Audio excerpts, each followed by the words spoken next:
Bismillahirrahmanirrahim. Assalamualaikum. Jangan lupa like, comment, and subscribe. Bye. Sahabat bertanya dan penasaran. Wala anta ya Rasulullah? Engkau juga ya Rasulullah? Iya.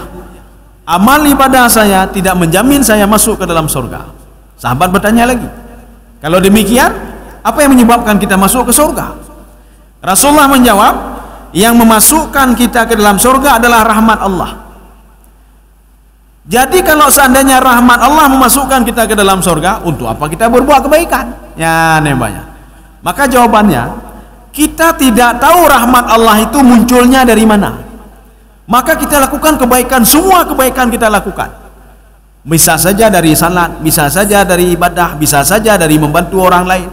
Contoh, ketika meninggal Imam Al-Ghazali, Imam Ghazali kan mengarang kitab kan banyak sekali. Mengarang kitab-kitab tasawuf itu banyak sekali, sehingga bisa dimanfaatkan oleh orang lain. Waktu meninggalnya Imam Al-Ghazali, muridnya berdoa kepada Allah, ya Allah, nempu merumpok nganggurai, ya Allah, nempu merumpok nganggurai. Tolong ketemukan saya dengan guru saya, pertemukan saya dengan guru saya. Lagi dia berdoa, ya Allah, nempu merempok lo dengan Nabi Muhammad sallallahu alaihi wasallam. Rupanya dijumpakan. Ketika itu ketemulah Imam Al-Ghazali dengan muridnya. Dan muridnya itu melihat, wah, luar biasa alam barzah ini, wahai tuan guru. Apa yang kau lakukan tuan guru? Apakah tahajudmu? Tidak, kata Imam Ghazali. Rahmat Allah itu bukan di tahajudku rupanya. Apakah tidak salatmu? Tidak juga. Sehingga sahabat muridnya mengatakan, kalau salat maka kami akan menambahkan salat kami lagi. Bukan itu. Apakah karanganmu wahai tuan guru? Kalau betul-betul karanganmu, kami akan membuat juga kitab-kitab yang bisa dibaca oleh orang lain. Tidak, bukan itu. Jadi apa juga tuan guru? Yang membuat rahmat Allah datang kepada engkau tuan guru. Pada suatu hari, saya sedang menulis kitab. Jadi culuk tinta tulis. Ketika saya mau memasukkan pena saya ke dalam tinta, rupanya ada seekor zubab, lalat. Dia minum tinta saya hatta rawiyat, sehingga dia kenyang, dan saya biarkan begitu saja. Ya, tidak saya pukul, tidak saya apa-apain, saya biarkan begitu saja. Rupanya lalat tadi dia bersyukur kepada Allah, Pak. Gara-garanya kelontrok rahmat Allah Subhanahu wa taala, sehingga saya diberikan nikmat oleh Allah Subhanahu wa taala. Ya, jadi jangan pernah remehkan hal-hal kecil, Pak. Jadi kita ini berbuat apa saja, itu beda pengalung kasih ibadah kasih. Haji kedua kau, umrah ketiga kau, kasih kunci surga karena anak dente. Kemungkinan rahmat Allah bukan di situ sampai. Bukan karena haji kita mungkin kan karena Allah. Ibadah itu bukan karena Allah. Kita salat fardu mungkin karena terpaksa. Jadi makanya rahmat Allah mungkin sebelum kita berangkat tolong kok puno Pak berjalan. Atau kita menyelamatkan binatang, atau kita pindahkan duri dari jalan. Ya mungkin gara-garanya mungkin truk rahmat Allah Subhanahu wa taala. Ya ini begitu juga. Jadi maksudnya apa? Begitu ridhanya Allah. Ketika kita punya seekor kambing, kita berikan susunya manfaat pada orang lain. Ini bisa dikias ke yang lain. Jadi bukan ini saja. Oh lona itangen manfaat ke tangan untuk temayang tapi tangan tetap atalun, Pak. Itu menyuhana neja masjid kamu meninggal luncur mai tangan. Ya, Pak. Artinya memberikan manfaat kepada orang lain. Kan mecih itu ati lu pegah kameng kayak nak belau kameng aja ni, Pak. Ya. Nak belau kameng tu mah tutu hanai tebi kameng, Pak. Yang katutah lawak dah. Maknanya ini apa saja bisa ana mecih kameng, ya, Pak. Ana mecih kameng. Jadi segala sesuatu yang bisa memberikan manfaat. Ya. Kaum muslimin sedang jamaah yang dirahmati Allah. Hadis selanjutnya dari Abi Hurairah radhiyallahu anhu. Anna Rasulullah sallallahu alaihi wasallam qala. Rasulullah bersabda, "Manaqadat sadaqatun min malin." Tidak pernah berkurang kalau seorang bersedekah dari hartanya. Tidak pernah berkurang. Tidak pernah berkurang hartanya. Kita mungkin mengenal Abdurrahman bin Auf, seorang sahabat yang ingin memiskinkan diri tapi hendak tinggatin, tetap kaya kan, Pak. Gumut sedekah supaya kasin, tapi hendak tinggatin, Pak. Gumut sedekah lagi. Maka Rasulullah pernah begini. Ada seorang kafir Wa sa'ala Rasulullah, dia minta Rasulullah, ya Muhammad, tolong berikan sedekah untuk saya.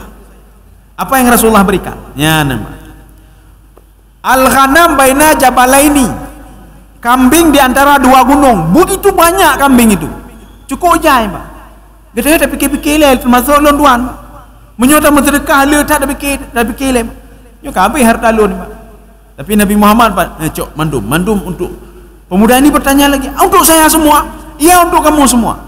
Akhirnya dia kembali kepada kaumnya, apa kata dia? Masuk Islamlah kalian semuanya. Kenapa?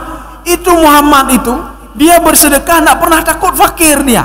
Ya, nembak. Biasa orang pun pakak katanya kebaikan, droh hangga pupuk kebaikan. Coba lihat Muhammad itu. Dia bersedekah tidak la yakhaful faqr. Tak pernah takut fakir dia. Ijo lagi kepada siapa saja. Termasuk kepada saya. Pada orang bunuhkan apa namanya, bukan orang mukmin, dia orang kafir. Maka boleh kita bantu orang kafir, tajuk ke orang kafirnya hanjut kan hanjut, Pak. Berikan kepada Yahudi je ke hanjut ni, Pak. Ya. Sebagaimana Rasulullah SAW mengunjungi seorang Yahudi yang sakit, yang tiap hari meludah beliau. Apa yang beliau bawa? Beliau bawa gandum, beliau bawa roti dan lain sebagainya. Waktu sakit, maka baik dah pegang anda. Tahu sakit Yahudi apa mati juga dia. Ya, tak ada fikir. Tahu sakit orang musyrik, Allah bah lagi. Syirik ba Allah Subhanahu Wa Taala. Rupanya memberikan efek. Ketika Rasulullah datang ke Yahudi tadi memberikan makanan, padahal Yahudi tadi setiap hari dia meludah Rasulullah. Ketika diberikan makanan kepada Yahudi tadi bergetar, ya Pak. Ya Yahudi, oh ma, saya sakit, tidak ada satu pembesar Yahudi pun yang datang kemari kecuali orang yang saya ludahi. Maka ketika itu Yahudi mengatakan, saya bersaksi tidak ada Tuhan selain Allah. Dia masuk Islam. Ya sekarang hadis yang terakhir ini agak panjang sedikit. Ya, hana pupun. Jadi artinya ini fungsi bersedekah juga. Anin Nabi sallallahu alaihi wasallam qala bainama rajulun yamshi bi falatin minal ardi. Ada seorang laki-laki, dia berjalan menelusuri tanah. Jadi ada apa namanya, ada ladang. Dia berjalan-jalan melihat ada ladang-ladang nih, Pak. Fasami'a sautan min fi sahabatin. Rupanya beliau ini yang berjalan tadi, dia mendengar suara awan, Pak. Ya, suara awan. Apa kata awan itu? Isqi hadiqata fulanin. Awan itu dia ngomong rupanya, Pak, dan didengar oleh pemuda ini. Ini hadis Rasulullah dan Rasulullah tidak pernah bohong. Ya, nembak. Maka baik tak fikir katanya awan itu, al-jamad itu, dia tidak bisa berbicara. Kita rujuk ke dalam Al-Quran. Ketika di Al-Quran Allah mengatakan, yusabbihu lillahi ma fis samawati wa ma fil ard. Yang ada di langit dan di bumi semua bertasbih kepada Allah. Ini ada dua pendapat. Pendapat yang pertama, Ibnu Abbas mengatakan, fihi ruhun wa laisa fihi ruhun. Yang tidak ada roh dan yang ada roh semua bertasbih kepada Allah. Dahna roh manusia, dahna roh binatang yang hidup, dahna roh tumbuh-tumbuhan. Apa yang tidak punya roh? Bate hana roh, Pak. Tetapi kata Ibnu Abbas, batu juga terus bertasbih kepada Allah. Hana roh ni, Pak. Awan begitu juga, tidak ada roh. Dan dia ditiup oleh angin. Ya, pendapat pertama. Pendapat yang kedua, Imam Al-Qurtubi mengatakan, yusabbihu lillahi, yang bertasbih kepada Allah itu adalah laisal jamad, tidak yang mati, Pak. Kalau yang mati berarti sudah berakhir. Makanya kata Imam Al-Qurtubi, tanaman yang masih hidup itu selalu bertasbih kepada Allah. Ketika seseorang banyak menanam tanaman di rumahnya, tanaman ini setiap hari dia bertasbih kepada Allah Subhanahu wa taala. Tetapi kata Imam Al-Qurtubi, falamma ya bisa, kalau dia sudah layu dan mati, fayasiru jamadan, dia sudah menjadi benda mati, walam yusabbih, dan tidak pernah bertasbih lagi. Mana dalilnya? Ketika Rasulullah sallallahu alaihi wasallam marra bi qabrin, melewati sebuah kuburan, Rasulullah mendengar ada dua orang yang sedang diazab, gazab oleh Allah Subhanahu wa taala. Satu gara-gara galak namimah gop, adu domba gop, gejak kena ke pegah je, gejak kena pegah hingga karu urang lain. Salah satunya apa? ketika dia buang air kecil tidak mencuci, tidak ada taharah, naik taharah. Apa yang Rasulullah lakukan? Mengambil pelepah korma yang masih basah. Maka kalau masih basah, itu dia dianggap bertasbih. Rasulullah ambil dan letakkan di atas itu. Rasulullah mengatakan mudah-mudahan ini bisa memeringankan. Tetapi ketika kering, fungsinya sudah hilang. Ya, ketika kering, ya. Makanya dibolehkan ketika datang ke kuburan, tajak kubu, tame sesuatu hal yang masih basah. Pelepah boleh juga pudu ujinan, dia akan bertasbih. Tetapi apa? Falamma ya bisa, kalau dia kering, fasara jamadan. Maka dia tidak akan berfungsi lagi, kata Imam Al-Qurtubi. Maka tiap minggu tajak dagan tole. Lebih bagusnya lagi kita tanam tanaman sesuatu di situ. Untuk apa? Dia bertasbih kepada Allah Subhanahu wa taala. Ya, nampak. Makanya awan tadi marra bi sahabatin. Kayaknya. Sautan fi sahabatin. Rupanya ada awan itu ngomong dia, Pak. Ngomong sama air. Air dari mana air itu?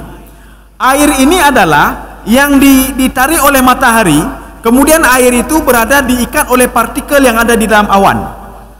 Makanya Allah mengatakan, coba lihat, afala yanzuruna ilal ibili kaifa khuliqat. Coba lihat bagaimana onta aku ciptakan. Di dalam tafsir Al-Wasit, Syekh Tantawi mengatakan ini perumpamaan awan. Jadi kan onta, ya, Mbak. Coba lihat bagaimana air bisa naik ke punuk onta. Tafsirannya apa? Coba lihat kenapa air bisa naik ke awan dan diikat oleh awan. Ya, itu perumpamaannya, Pak. Maka makna afala yang duruna ilal ibil, maknanya apa? Ila sahabah. Coba lihat awan itu. Ya, ini awan ini berbicara juga dia. Dia berbicara sama air. Apa kata awan? Isqi hadiqata fulan. Sekarang kamu berikan airmu khusus untuk kebun si fulan saja. Yang lain bejo. Ke si fulan mentan bejo. Ya, nih, Pak. Maka kita nanti akan melihat ada angin lokal, hujan lokal. Ideh na hujan, hana hujan, Mbak. Ideh bak lampau si pulang hujan, lampau danya hana hujan, Mbak. Ideh pada makmu ino hana makmu. Ada apa sebenarnya? Kita lanjut. Fatanaha dzalika sahab. Rupanya awan tadi dia terus berjalan mengikuti awan air tadi, dia berjalan bersama awan, mengikuti perintah awan, Mbak. Awan tadi rupanya menyebutkan nama si fulan. Ya awan, tolong bawa angin, wahai air, turunkan airmu itu di tempat si fulan, disebutkan namanya, Pak. Ya, namanya disebutkan. Rupanya laki-laki tadi dia penasaran, Pak. Penasaran dia dengan suara awan tadi. Dia ikuti awan tadi, Pak. Nyohoi meyo. Kemana dibawa air itu? Ya, Pak. Fa afraga ma'ahu fi haratin. Rupanya awan tadi berhenti di sebuah kebun, di sebuah ladang. Haratin, apa itu haratin? Tanah yang dipenuhi dengan batu-batuan. Secara logika tanah itu tidak subur. Hana subur, Pak. Pekan bate loinan, Pak. Tak tanamnya mati, tanam je mati. Tapi ini tidak mati. Ada apa sebenarnya? Hana mati wajib, Pak. Segala sesuatu yang ditanam oleh pemiliknya, kita kan penasaran ada apa sebenarnya dengan kebun itu, Pak. Termasuk pemuda tadi. Pemuda tadi heran. Kenapa awan tadi dia pergi ke kebun yang kebun itu banyak batu-batunya dibandingkan tanahnya? Kenapa tidak ke kebun lain yang subur-subur? Ya, nih. Watanaha. Awan tadi terus dia menuju ke kebun tadi, Pak. Fa'afraga ma'ahu fi haratin. Dia menurunkan hujan di situ. Pada tempat lain apa? Ina mentah betul hujan. Fa idza sarjatun min tilka saraj qad istau'abat dzalikal ma. Rupanya setiap lorong-lorong air itu sudah dipenuhi semua dengan air, Pak. Penuh ngei nampak. Secara logika tak mungkin tadi, Pak. Sudah penuh dengan air. Faqala lahu. Kemudian orang pemuda tadi yang mengikuti awan tadi. Oh ya, tunggu ini sebelum ada ketinggalan. Fa idza hadiqatihi fa idza sarjatun, sudah. Fa idza rajulun qaimun fi hadiqatihi. Rupanya ada seorang laki-laki di dalam kebun itu, Pak. Apa yang beliau lakukan? Yahulul ma, sedang mencangkol-cangkol air, Pak. Ya, kepale kedih, Pak. Ya. Dari awan tadi yang menurunkan hujan. Faqala lahu. Pemuda yang mengikuti awan tadi Dan ketika dia sampai ke kebun, dia lihat seorang laki-laki yang sibuk dengan air. Pemuda ini bertanya kepada yang punya kebun, Pak. Ya Abdullah masmuka, wahai hamba Allah, siapa nama kamu? Ya nembak, siapa nama kamu? Ini yang dia bersih-bersihin kebun tadi, Pak. Qala fulan lismi ladzi sami'a fi sahabah. Nama saya fulan. Ini enggak disebutkan namanya, Pak. Namanya enggak, artinya apa? Disebutkan fulan saja. Tetapi Rasulullah menginginkan begini, si fulan menyebutkan namanya secara rinci, Pak. Tapi nama secara rinci tidak disebutkan di sini. Tapi pemuda yang ada dalam kebun mengatakan nama saya ini. Lismi ladzi sami'a fi sahabah. Nama ini adalah nama yang didengar oleh pemuda tadi yang mengikuti awan tadi, Pak. Oh, ini nama si fulan yang saya dengar tadi. Ya. Faqala ya Abdullah lima tas'alni min ala ismi. Kamu kenapa tanya nama saya? Ya. Ini kata pemilik kebun, Pak. Kamu kenapa tanya nama saya? Dijawab oleh pemuda yang mengikuti awan tadi, Pak. Faqala inni sami'tu sautan fi sahab alladzi ma'uhu yaqul. Saya mendengar tadi sebelum saya sampai kemari ada sekelompok awan, dia berdialog dengan air itu. Saya mendengar dialognya, kata pemuda ini, Pak. Saya mendengar dialognya. Awan tadi mengatakan isqi hadikata fulanin lismika. Awan tadi menyebutkan namamu tadi. Ya, Pak. Makanya awan itu pergi ke tempat kamu dan menurunkan hujan di situ. Fama tasna fiha. Kamu lakukan apa? Sehingga kamu itu khusus, ya, Pak. Khusus dibandingkan dengan kebun lain. Hai, kebun lain kering. Kebun lain tidak ada air. Sedangkan kamu kok ada air. Ada apa yang kamu lakukan? Rupanya pemuda ini 3 yang dilakukan. Yang pertama kata dia, fa inni anzuru fima yakhruju minha. Sepertiganya saya ambil. Ini kalau di hadis ini tidak dikatakan sepertiga, Pak. Tetapi dalam penjelasan hadis itu disebutkan sepertiga. Kalau dalam hadisnya fa inni anzuru ila ma yakhruju minha. Saya bersedekah dari apa hasil yang saya dapatkan ini. Dalam penjelasan hadis sepertiga dia sedekah, Pak. Menyona hasil 1.300.000 sekian dia sedekahkan, Pak. Dan dia tidak pernah takut hilang duitnya, Pak. Tidak pernah takut. Ya. Yang pertama. Yang kedua, fa'atasaddaqa. Oh, sebentar. Atasaddaqa bi thulusi. Oh, ada disebutkan, Pak. Jadi saya itu sepertiga saya sedekahkan. 1. Dari semua itu sepertiga saya sedekahkan. Wa aqulu ana wa iyali thulusan. Sepertiganya lagi saya dan keluarga saya. Ya, nama. Sudah 2. Wa aruddu fiha thulutsahu. Sepertiga yang terakhir kata pemuda ini saya persiapkan untuk apa? Untuk tanaman selanjutnya. Ya, maka saya makan sepertiga saja. Inilah yang Rasulullah katakan dalam hadisnya begini. Kalau seorang itu ada 1 dirham duit yang dia infakkan di jalan Allah, 1 dirham duit dia infakkan untuk orang miskin. Yang ketiga, 1 dirham duit dia berikan kepada anak dan istrinya. Rasulullah bersumpah, saya bersumpah demi Allah, kata Rasulullah, 1 dirham untuk anak dan istrimu lebih afdal, kata Rasulullah, dibandingkan untuk fisabilillah dan orang miskinnya. Jadi makaji menyona peng hana pelaya pepeng tajuk kana, Pak. Tajuk laju kana, Pak. Sedekah untuk anak lebih berharga dibandingkan fisabilillah. Sedekah untuk anak lebih berharga dibandingkan tak bantuan yatim. Nyono yatim tak bantuan merah-merah, Pak. Ila kepeng apa yang tikulah, hana apa yang tikulahnya, minta ke roh ke dia. Ya, jadi artinya apa? Lebih berharga dan lebih bagus. Maka pemuda ini sepertiganya untuk dia sedekahkan, tetapi sebelumnya sepertiganya juga sudah beliau berikan untuk keluarganya, Pak. Untuk beliau, untuk anak-anak dan istrinya. Makanya para penaji laki-laki baik bikin bina Allah hinang long ka kerja hanali jatah li peng, Pak. Kana peng ro. Kita kewajiban kita berikan juga, Pak. Tajuk cik, Pak. Nya jatah, tajuk jatah, Pak. Jadi bukan berarti ka kerja hana li peng. Minta peng ro, Pak.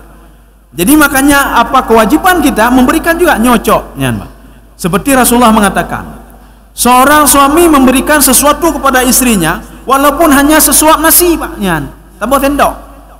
Itu lebih berharga, kata Rasulullah SAW, daripada bersedekah untuk orang lain. Ya, nyo sedekah orang lain jo mendung. Orang droinah ada perempuan tepu. Ya.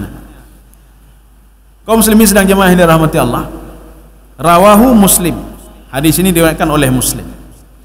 Jadi insyaallah pertemuan selanjutnya kita akan bahas tentang al-bukhlu wasyuhu. Bakhil dan syuhun itu berbeda. Dua kalimat yang berbeda, tapi artinya semua dua-dua bakhil. Tetapi secara intinya berbeda nih, Pak. Dan kita akan melihat nanti bagaimana azab orang-orang bakhil ini, Pak. Mudah-mudahan ada manfaat bagi saya sendiri dan jemaah sekalian. Subhanakallah bihamdika, asyhadu an la ilaha illa anta, astaghfiruka wa atubu ilaik. Assalamualaikum warahmatullahi wabarakatuh. Terima kasih.